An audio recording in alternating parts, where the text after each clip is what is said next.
کہتے ہیں جتنا بڑا شہر ہوتا ہے اتنی بڑی تنہائی ہوتی ہے. بالکل اسی طرح ہر شہر کا اپنا ایک مزاج ہوتا ہے. وہاں کی تہذیب اور ماحول میں بھی انفرادیت ہوتی ہے، وہ اس کی پہچان بن جاتی ہے. ممبئی میں ایک ایسا شہر ہے جس کی بنیاد میں جرم ہے. 7 جزیروں پر مشتمل شہر ممبئی. جب کوئی نام نہیں ہوا کرتا تھا وہ محض 7 مختلف جزیرے تھے: کولابا، مزاگیون، پوڑی عورت کا جزیرہ، ودالا، ماہم، پاری اور ماروٹونگا. امن پسند ان جزیروں پر اشوکا کی نگاہ پڑی اور اس نے یہاں پر انہیں اپنے قبضے میں لے کر اپنی سلطنت میں شامل کر لیا تھا. جس طرح اصل بھارتیوں پر آریان نے آ کر حکومت کی اور انہیں شودر بنا دیا، اسی طرح یہاں کے اصل باشندوں کو اس نے انتہائی ذلیل کیا تاکہ وہ سر نہ اٹھا سکیں. اشوکا کی موت سے لے کر 1343 تک یہ جزیرے مختلف ہندو حکمرانوں کے ہاتھوں منتقل ہوتے رہے. اس کے بعد گجرات کے مسلمانوں نے اس پر تقریباً 200 سال تک حکمرانی کی. ماہم کا علاقہ ان کا مرکز تھا، جہاں آج بھی اس دور کی ایک مسجد موجود ہے. 1534 کے لگ بھگ پرتگیزیوں نے یہاں قدم جمانے شروع کر دیے. انہوں نے سازش اور طاقت کے ذریعے مسلمانوں سے بہت سارے علاقے چھین لیے، خاص طور پر مغربی ساحلی علاقہ جو تجارت کے لیے بہت اہم تھے. وہ وہاں آباد ہوئے. رومن کیتھولک چرچ بنائے گئے. باندرا میں آج بھی سینٹ اینڈریو چرچ موجود ہے. انہوں نے انہی علاقوں میں قلعہ نما عمارتیں بنائیں اور آہستہ آہستہ سبھی جزیروں پر قابض ہو گئے. انہوں نے 7 جزیروں کے مقبوضہ علاقے کے نام رکھے: بومبیا، جس کا پرتگیزی زبان میں ترجمہ مطلب ہے بہت اچھا ساحل. تقریباً 20 برس بعد انگریز بادشاہ چارلس نے پرتگیزی شہزادی کیتھرین آف برگنزا سے شادی کی تو یہ بومبیا ان کی عملداری میں آ گیا. یہ شہر انہیں تحفے میں دے دیا گیا تھا. انہوں نے اس کی قیمت یہ پائی کہ ان جزیروں کو 10 سونے کے پاؤنڈ کے عوض ایسٹ انڈیا کمپنی کو دے دیا. اس سے پہلے ایسٹ انڈیا کا مرکزی دفتر گجرات کے شہر سورت میں تھا. 1687 میں انہوں نے اپنا مرکزی دفتر یہاں تبدیل کر لیا. یہی جگہ تجارتی مرکز قرار پایا اور انہوں نے اس کا نام بومبیا سے بدل کر بمبئی رکھ دیا. لیکن ساحلی کلیوں نے اس کا نام قبول نہیں کیا. انہوں نے اسے ممبا پکارا. یہ نام ان کی ممبا دیوی کی نسبت سے تھا، جس کا مندر آج بھی بابو ناتھ کے علاقے میں ہے. یہ علاقہ جو پریٹی ساحل پر ہے، یہ غریب طبقے کی پہلی بغاوت تھی جو دبا دی گئی. پہلی بار یہ شہر ایک یونٹ میں آ گیا، یعنی جزیرے ایک شہر بننے کے ابتدائی سطح پر آ گئے تھے. تقریباً 50 برس کے بعد لگ بھگ 1835 کے قریب ایک نئی قوت داخل ہوئی، رستم جی دور. اب بھائی پٹیل نے اپنا آبائی وطن ایران چھوڑا اور ہندوستان کے اسی ساحلی شہر پر آن آباد ہوا. اس کے ساتھ کافی سارے لوگ تھے. دراصل یہ زرتشت تھے اور اسلام کے اثرات سے اپنے مذہب کو بچا کر ہندوستان میں محفوظ ہونا چاہتے تھے. وہ پارسی جو ہندوستان بھر میں پھیلے ہوئے تھے انہیں دوراب بھائی نے آ کر اکٹھا کیا اور انہوں نے بھی سازش اور طاقت کے ذریعے برطانوی اور ساحلی کلیوں کی مدد سے ان جزیروں پر قبضہ کیا. یہ پہلا موقع تھا کہ پارسیوں نے کم تعداد میں ہونے کے باوجود ایسا کر دکھایا. یہ سب انہوں نے اپنی طاقت سے نہیں کیا، بلکہ یہ طاقت انہوں نے غریب اور پسے ہوئے طبقے کو استعمال کر کے یہیں سے بھائی گیری کا آغاز ہوا. پارسی ہی اس بھائی گیری مافیا کے بانی ہیں. رستم جی دوراب بھائی پٹیل نے ایک نئی طرز کی مزاحمت سے اپنی طاقت کا احساس دلایا تھا. وہ غریب اور مزدور طبقے سے جنگ پر آمادہ اور باغی قسم کے نوجوانوں کو چن کر انہیں زبردست طریقے سے استعمال کرتا.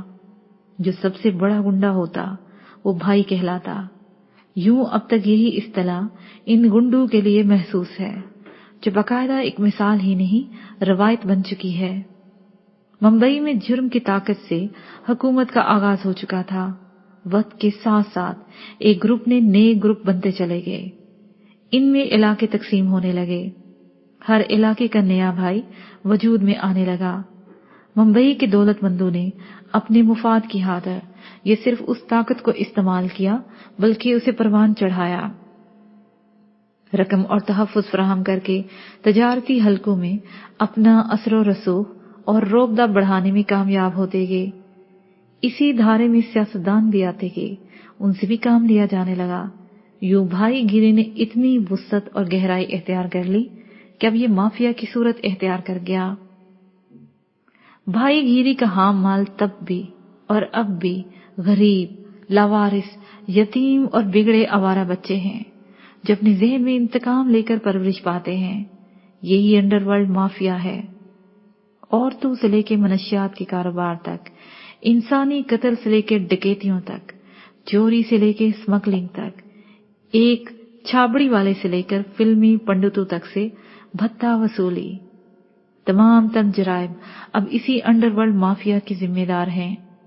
ये माफिया इस हद तक मजबूत हो गया है कि अब हर शोबे में बादशाहगर यही लोग हैं।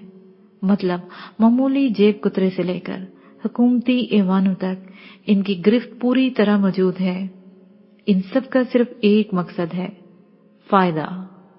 भारत वजूद में आने के बाद 1960 मुख्तलिफ इलाकों को मिलाकर इसे महाराष्ट्र का नाम दिया गया। पारसी सियासत से आउट हो गए, हिंदू छा गए। पारसियों ने मल्टी नेशनल कंपनियां बनाकर तजारती हलकों में अपनी हुकूमत बना ली। लेकिन अंडरवर्ल्ड माफिया उसकी जड़ें अभी इस हद तक मजबूत कर चुका था कि उनके बगैर मुंबई चल ही नहीं सकता। उन्होंने अपने हाम माल की पैदावार का बहुत ख्याल रखा हुआ है। मुंबई जहां फलक बोस इमारतों का तसलसल है, वहां दुनिया की सबसे बड़ी झोंपड़ पट्टी भी मौजूद है। सूद की नहूसत से गरीब तर और दौलतमंद अमीर से अमीर होता चला जा रहा है। साली शहर के इस तनाजुर में देखा जाए तो कराची भी उस भाईगिरी से महफूज नहीं। मुंबई और कराची में बहुत सी मुमासलत है। दोनों साहलों पर माफिया का कब्जा पूरी तरह मौजूद है। इसके साथ ही तीसरा साहिल दुबई भी है। मुंबई से दुबई तक जराइम की दुनिया फैली हुई है और इस पर अब कौन हुकूमत कर रहा है, यही समझने की चीज है। यहां खड़े क्या सोच रहे हो? नवीन ने कहा तो उसके साथ ही मुझे अपनी गर्दन पर गर्म हाथों का लम्स महसूस हुआ। कुछ नहीं। मैंने पलटते हुए नवीन कंवर के दोनों हाथ अपने हाथों में लेकर छोड़ दिए। तभी उसने मेरी आंखों में देखते हुए कहा, मुझ पर एतमाद नहीं कर पा रहे हो या तुम्हें ये समझ नहीं आ रही कि तुम दरअसल चाहते क्या हो? नवीन, ये दोनों बातें नहीं हैं। उसने गहरी संजीदगी से कहा। तो फिर क्या बात है? उसने मेरे करीब होते हुए होले से पूछा। मैं सोच रहा हूं कि जो मैं चाहता हूं वो तुम कर भी पाओगी या नहीं, लेकिन एक तरह से तुम पर एतमाद करने को भी जी जाता है कि तुम्हें कर्नल साहब ने भेजा है। मैंने उसके बाल बिगाड़ते हुए कहा। भेजा नहीं, बुलवाया है। मुझे ये बात ज़हन में रखो। उससे मुस्कुराते हुए कहा। तुम्हें हंस दिया। चल खाना खाते हैं, फिर बाग ही में जाकर बातें करते हैं, मैंने कहा और उसकी कमर में हाथ डालकर उसे मेज तक ले आया। स्पहर हो रही थी जब हम दोनों बागे जना में दाखिल हुए। नवीन कुंवर बावजूद शराब पीने के इस कदर नशे में नहीं थी, बल्कि सरूर वाली कैफियत में थी। हम होटल से पैदल ही बाग तक आए थे। मुझे खुली फिजा में सांस लेना अच्छा लग रहा था। एक लान में संगी बेंच पर बैठते हुए मैंने कहा, मैं नहीं चाहता कि तुम्हारे नेटवर्क की रसाई कहां तक है, सिर्फ बंबई का एक इलाका या पूरा मुंबई या फिर दिल्ली तक रसाई है, क्योंकि मेरा दुश्मन वो है जिसने अपने खूनी पंजे भारत में गाड़ लिए हैं और उसकी नजर पाकिस्तान पर है। तुम डेविड की बात कर रहे हो? वही जो वेरा डिसाई रोड के साथ बिल्डिंग में? उसने कहा और जानबूझकर बात अधूरी छोड़ दी। बातल वही, बिल्कुल वही। वो तो नहीं रहा, मगर उसका नेटवर्क अब भी है। मैंने कहा, देखो मैं तुम्हें एक बात समझाती हूँ। जिस तरह कुछ लोग यहूदी को बहारत लाने में खुश हैं, उसी तरह कुछ लोग मुहालिफ भी हैं। वो इसे वहां नहीं देखना चाहते हैं। उन्हें पता है कि ये जहरीला नाग है, दूध पिलाने वाले को भी काट लेता है। मैं मानती हूँ उन्होंने बहारत में बहुत गहराई तक रसाई ले ली है, मगर यह नामुमकिन नहीं है कि उसे खत्म किया जा सकता है। उसने आम से लहजे में कहा, ये बात नशे में तो नहीं कह रही हो, या फकत मुझे हौसला दे रही हो, या फिर तुम्हें इसकी संगीनी का एहसास नहीं? मैंने उसके चेहरे पर देखते हुए कहा, ऐसा कुछ भी नहीं है। उनका मकसद सिर्फ असला फरोख्त करना है। उसने सुकून से कहा, नहीं, सिर्फ असला फरोख्त करना नहीं है, और बहुत कुछ है। मैंने तशवीश से कहा, ये मुझ पर छोड़ दो, रात तक मैं तुम्हें इसके बारे में बता दूंगी। फिलहाल अपनी बात करो, थोड़ी प्यार भरी बातें, ऐसा सुकून जिसे मैं याद रखूं। उसने हमार आलूद लहजे में कहा, अब क्या हो सकता है, तुम मेरे बारे में जानती तो हो। मैंने मुस्कुराते हुए कहा तो वह हंस दी। इस दौरान उसने अपना सेल फोन निकालकर पैगाम भी टाइप करती रही। मुझे लगा कि वो डेविड के बारे में लिख रही है। ये पैगाम तो मिनटों में पकड़ा जा सकता था, और ऐसी सूरत हाल में जबकि इसके कातलों को बड़े पैमाने पर तलाश किया जा रहा हो। कुछ देर बाद वो पैगाम लिख चुकी तो मैंने अपनी तशवीश के बारे में कहा। तब वो हंस दी, फिर अपना सेल फोन मुझे देते हुए बोली, पढ़ लो। मैंने सेल फोन पकड़ा और पढ़ा, मगर पढ़ न सका। वो ऊट पटांग जुबान थी। उसने कोड्स वर्ड में लिखा था। मैंने इसे सेल फोन वापस कर दिया। उसने वो पैगाम भेज दिया। हम काफी देर तक बैठे बातें करते रहे। उसने मुझे बहुत सारी मालूमात दी। सूरज ढल गया तो हम इसी तरह पैदल वापस आ गए। डिनर के बाद नौतन कुंवर ने इजी लिबास पहना और मेरे सामने सोफे पर आकर बैठ गई। वो अपने बारे में बताती रही और मैं सुनता रहा। मैं इसकी बातें इसलिए सुनता रहा कि उसकी रसाई बारे मालूम हो सके। वो मुंबई में होने वाले अपनी वारदातों के बारे में बता रही थी। 12 से ज्यादा का वक्त हो गया था कि उसके सेल फोन पर पैगाम आ गया। उसने देखा और अब फिर अपने फोन पर ही ईमेल बॉक्स खोल लिया। वो चंद लम्हे पढ़ती रही, फिर वो बोली, ये डेविड वाला नेटवर्क बज़ाहिर हुकूमती साए में है, मतलब भारतीय एजेंसियां इन्हें तहफ्फुज़ देती हैं। इनके अलावा भी इनके लोग यहाँ हैं जो बहुत कम तादाद में हैं। इसका ये मतलब नहीं कि वो फाल हैं, वो कई दूसरे अमूर के लिए हैं। यूं समझ लो कि गिनती के ये लोग भारतीय एजेंसियों की पुश्त पर हैं। अगर इन्हें खत्म करना होगा तो भारतीय एजेंसियों से लड़ना होगा, वही उनका सामना करेंगे। मैंने कहा, ऐसा तो है, अब बोलो क्या करना होगा। उसने पूछा तो मैं चंद लम्हे सोचकर कहा, मैं बता दूंगा। ओके, और ये नाम लिख लो जो यहाँ इसी शहर और कराची में मौजूद हैं, जो उनके साथ काम कर रहे हैं। और नाम भी लिख लो जो यहूदियों की भारत आमद के मुहालिफ हैं। यहाँ किसी पैड पर लिख दो और सो जाओ, तुम्हें सुबह जाना भी है। मैंने कहा और उठ गया। मैं अपने बेड पर आके लेट गया था। मेरी सोचें बहुत फैल गई थीं, लेकिन सोने से पहले मैं सोनी से राब्ता करना नहीं भूला। उसे मैंने बता दिया कि मैं लाहौर में हूं। नया पैराग्राफ। मार्केट में होने वाले नाखुशगवार वाक़े की इत्तला हमसे पहले ही ओगी पिंड में पहुंच चुकी थी। सरदार वीर सिंह के साथ सरदार बलबीर सिंह पंच उनके घर में बैठे हुए थे। दुख ये नहीं उसने कमीनापन दिखाया, दुख ये है कि हमारी मुलाकात की तफसील किसने उस तक पहुंचाई। वीर सिंह ने बोझल लहजे में कहा, सरदार जी, यही वजह है कि आप अपने किसी मंसूबे में कामयाब नहीं हो सके। अंदर ही कहीं काली भेड़ें हैं, उनका पता करें। बलबीर सिंह ने कहा, कोई जरूरत नहीं, वो सब सामने आ जाएगा। आप बस कल से गुरुद्वारा सेवा शुरू करें। पहले शायद कहीं दूसरे पिंड से होती, अब इसी बाजवे के पिंड से शुरू करें। क्या याद करेगा वो? जसपाल ने कहा तो सबने उसकी तरफ देखा। बलबीर सिंह ने बात समझ ली थी, इसलिए एकदम से हंस दिया। कुछ देर गौर करने के बाद वीर सिंह की समझ में ये बात आ गई। असल में ये पूरे इलाके में अपनी ताकत का इजहार था। फिर तो पुत्र हमें निकलना चाहिए, दिन कितना रह गया है, कल की तैयारी में कुछ वक्त तो चाहिए ना। वीर सिंह बेचैन होते हुए बोला और फिर उठकर खड़ा हो गया। बलबीर सिंह पंच भी उठ गया। उनके जाने के बाद कुलजीत कुंवर ने रोनीत के सर पर हाथ फेरते हुए कहा, माफ करना पुत्र, तू पहली बार हमारे घर आई और पहली बार तुम्हें इस तरह के हालात का सामना करना पड़ा। ओ बेबे जी, ये कोई नई बात नहीं है। ये कहकर वो धीमे से बोली, रोज का यही काम है।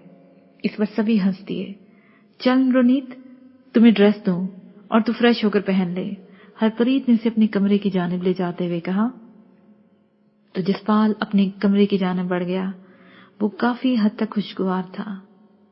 जसपाल, हरप्रीत, अनुजीत और रोनीत चारों शाम होने तक छत पर खुली फिजा में बैठे बातें करते रहे। किसी बात का सिरा शुरू होता तो वो फैलता जाता। ज्योति उनके खाने पीने का सामान लाती रही। उस वक्त सूरज डूबने को था जब जसपाल के सेल फोन पर कॉल आ गई। कौन है जसपाल? हरप्रीत ने पूछा। तुम शायद उसे नहीं जानती, ये बानीता कंवर है, इससे पूछ लो। उसने रोनीत की तरफ इशारा करते हुए कॉल पिक कर ली। ओ शुक्र है तुमने कॉल पिक कर ली, बानीता ने तेजी से कहा। उसका लहजा नॉर्मल नहीं था। खैर तो है बानीता? उसने उलझे हुए पूछा। ओए हैर ही नहीं है, कहाँ है तू? उसने उसी लहजे में पूछा। मैं ओगी में हूं, अपने घर, उसने जवाबन कहा। देख, एक लम्हा जाया किए बगैर तू अपने गांव से दूर हो जा। इस तरह वहां से जाना है कि घर वालों को कोई पूछताछ में तंग ना करे। सुकून से सुनना, तुम्हारे बारे में राह वालों ने फाइल खोल दी है। उसमें बहुत कुछ है, वो चाहे हकीकत है या फर्जी। तुम्हें फंसाने के लिए कुछ भी हो सकता है। वो तुम्हारे घर पर छापा मारने वाले हैं। हो सकता है मुझे ही बताने में देर हो गई हो। उसे तेजी से तफसील बताई। मैं समझा नहीं, तुम कहना क्या चाह रही हो? मैं तुम्हें सब समझा दूंगी। तुम्हें निकलने में भी वक्त लग सकता है। वो तेरे घर की दहलीज तक पहुंच गए होंगे या पहुंचने वाले होंगे, उसने उलझते हुए कहा। तुम्हें कैसे पता चला? और मेरे बारे? जसपाल ने पूछना चाहा तो वो बात काटते हुए बोली, बकवास बंद करो और निकलो। मैं जालिंदर आ रही हूं, सब कुछ समझा दूंगी। ओके, उसने कहा और फोन बंद कर दिया। क्या कह रही थी? रोनीत ने पूछा तो उसने सीढ़ियों की जानिब बढ़ते हुए 1 मिनट में सारी बात कह दी। ये क्या हुआ? हरप्रीत ने उसके पीछे लपकते हुए पूछा तो रोनीत भी उसके पीछे जाते हुए बेचैन होकर बोली, हम निकलते हैं जसपाल। ओके निकलो, जसपाल ने कहा और फुर्ती से नीचे सीढ़ियां उतरता चला गया। वो नीचे ड्राइंग रूम में ही गए थे। जसपाल बाहर की जाने बढ़ने लगा। तभी हरप्रीत ने उसकी तरफ देखते हुए पूछा, ये सब अचानक ऐसा क्या हो गया? मैं तुम्हें सब तफसील से फोन पर बताऊंगा। बानीता गलत नहीं कह सकती, जरूर कुछ होगा। उसने हरप्रीत की आंखों में देखते हुए इत्मीनान से कहा, मैं भी तुम्हारे साथ चलती हूं। उसने फैसलाकुन लहजे में कहा, यहां का कौन ख्याल करेगा? बोलो, बताओ मुझे। ये कहकर उसने प्यार से उसके कांधे पर हाथ रखते हुए कहा, सुनो, चाहे कुछ भी हो जाए, सरदार वीर सिंह के साथ गुरुद्वारा सेवा की रैली में जरूर शामिल होना है, वो बहुत जरूरी है। ठीक है, हरप्रीत एकदम से मानते हुए बोली और फिर एक तरफ हट गई। जसपाल ने उसे यूं देखा जैसे हरप्रीत को अपने दिल में उतार रहा हो। चंद लम्हे यूं ही देखते रहने के बाद वो पलटकर बाहर की तरफ बढ़ गया। उसके पीछे अनुजीत बढ़ा और फिर पोर्च में रुककर फोन करने लगा। जसपाल और रोनीत पोर्च में खड़ी कार में बैठे और अगले चंद लम्हों में वो कोठी से दूर होते चले जा रहे थे। अभी वो ओगी पिंड और जालिंदर शहर के दरमियान थे। उसी वक्त जसपाल का फोन बज उठा। अनुजीत की कॉल थी। बानीता की बात ठीक साबित हुई। तुम्हारे जाने के यही कोई 4-5 मिनट बाद 2 लोग आए थे। वो खुद को सीबीआई के बारे में बता रहे थे। उन्होंने तुम्हारा ही पूछा था। क्या कह रहे थे? जसपाल ने पूछा। यही कि उससे मिलवाएं। मैंने उन्हें बताया कि वो कुछ देर पहले जालिंदर चला गया है। उसने फोन नंबर मांगा है तो मैंने दे दिया। क्या उसने बात की? अभी तक तो नहीं की। लगता है वो जालिंदर में दाखिल होते वक्त ही मुझसे मिलना चाहते होंगे। खैर, कोई और बात? जसपाल ने पूछा। और बात तो कोई नहीं है। तुम्हारे बारे में ऊट पटांग सवाल करते रहे। मैंने बलबीर सिंह पंच को कॉल कर दी थी, वो आ गए। फिर उन्होंने इतनी बात नहीं की और चले गए। ठीक है, अपना और सबका ख्याल रखना। सरदार वीर सिंह से राब्ता जरूर रहे तुम्हारा, बल्कि उसे बता दो, मैं बाद में बात करता हूँ। ये कहकर जसपाल ने फोन बंद कर दिया और सारी बात रोनीत को बता दी। वो तशवीश से बोली, यार मामला क्या हो गया है? इसकी समझ नहीं आ रही। मैं सिंधु से राब्ता करती हूँ, उसे बता दो। जिस वक्त वो जालिंदर के करीब पहुंचे, उस वक्त न सिर्फ सिंधु से राब्ता हो चुका था, बल्कि वो बनीता कंवर के साथ राब्ते में भी थे। उसे भी ओगी में सीबीआई के बंदूक के आने के बारे में पता चल गया था। बनीता ने उसे शहर से बाहर एक फार्म हाउस का पता बताया और उसे वहीं पहुंचने का कह दिया। वो फार्म हाउस जालिंदर शहर से मशरिक की जानिब जीटी रोड पर जरा हटकर कोट कला में था। जिस वक्त वो पहुंचे वहां सिंधु वहां आ चुका था। फार्म हाउस का मैनेजर एक लंबा चौड़ा भारी जिस्म का सिख नौजवान था। वही सब देख रहा था। सिंधु ड्राइंग रूम में बैठा हुआ था जब जसपाल और रोनीत वहां पहुंच गए। उन्हें देखते ही सिंधु ने पूछा, यार जसपाल, ये अचानक क्या हो गया है? मुझे खुद नहीं मालूम।